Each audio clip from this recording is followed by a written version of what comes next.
Se a comida existisse apenas para matar a fome e para nutrir o corpo, nenhum aniversário teria bolo.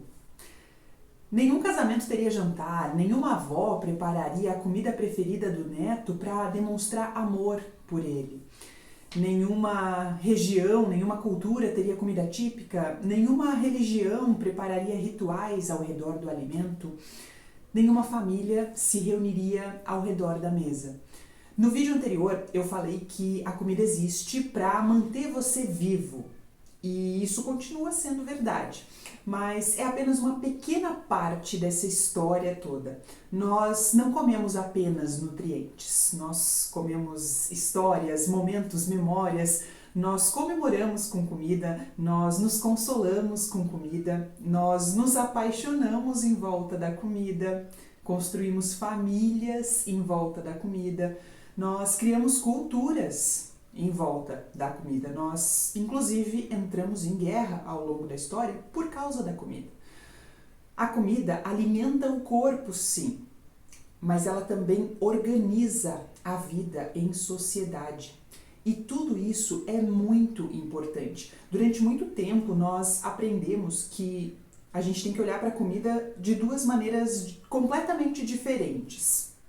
De um lado, existe a comida da nutrição, a comida dos nutrientes, das vitaminas, das proteínas, da saúde em si. E do outro lado, completamente separado, existe a comida da vida. Existe a comida das festas, a comida das memórias, da família, do afeto, da cultura, da arte. Como se fossem duas coisas diferentes. Mas elas nunca foram diferentes. Tudo isso sempre foi a mesma coisa, porque o mesmo alimento que fornece energia para o seu corpo pode estar presente na ceia de Natal. O mesmo pão que alimenta o seu corpo pode representar acolhimento para muitas pessoas, conforto, afeto.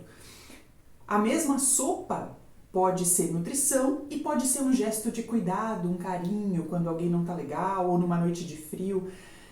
E talvez o nosso maior desafio hoje é conseguir integrar essas duas coisas e parar de olhar para isso como se fossem coisas separadas. Nós fomos ensinados a escolher entre nutrir, né, e entre viver.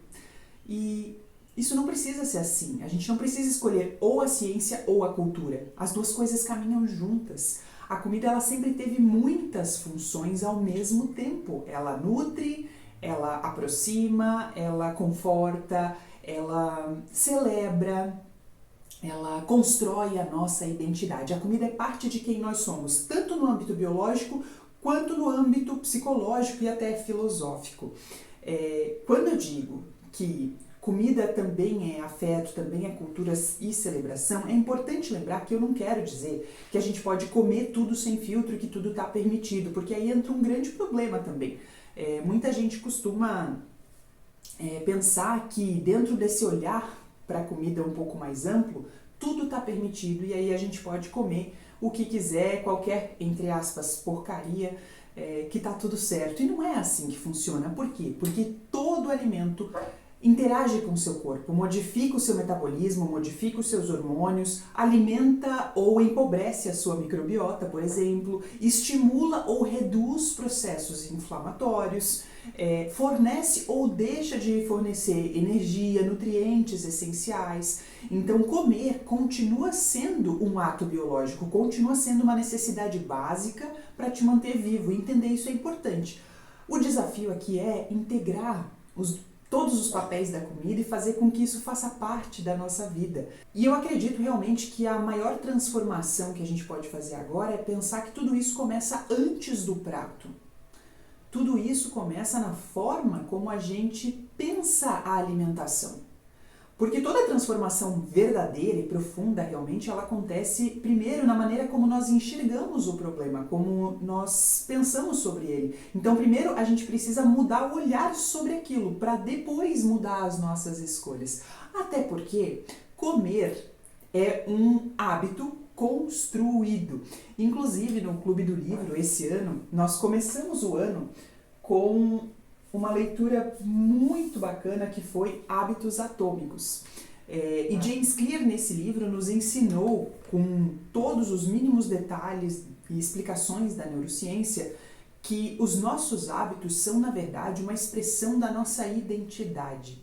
Eles expressam quem nós somos. Então, antes de mudar um hábito só por mudar, antes de eu trocar a forma que eu como por pura força, eu preciso entender quem eu quero me tornar a partir disso.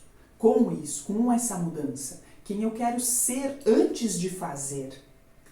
Então, pensar a alimentação e entender que todos os seus papéis são importantes, todos os papéis da comida na nossa vida são importantes e podem coexistir a partir do momento que a gente não esqueça de nenhum deles, e aí é mais fácil a gente esquecer do papel biológico do que de todos os outros, eu consigo realmente construir uma vida plena. É mais ou menos sobre aquela história da luz e a sombra, sabe? Que todos nós somos feitos de luz e sombra.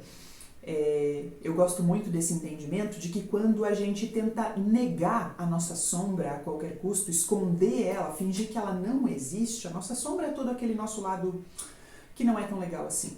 A gente nunca vai existir inteiramente, a gente nunca vai ser inteiro, a gente nunca vai experimentar a vida por completo, enquanto a gente tenta abafar um lado nosso que não é tão legal. Na alimentação é a mesma coisa. Enquanto eu tento separar uma coisa da outra, o comer para nutrir, para a saúde, e o comer para a vida, para a socialização, para a celebração, para a cultura, para a arte, para o afeto, para as emoções, eu nunca vou conseguir caminhar em paz em relação à comida.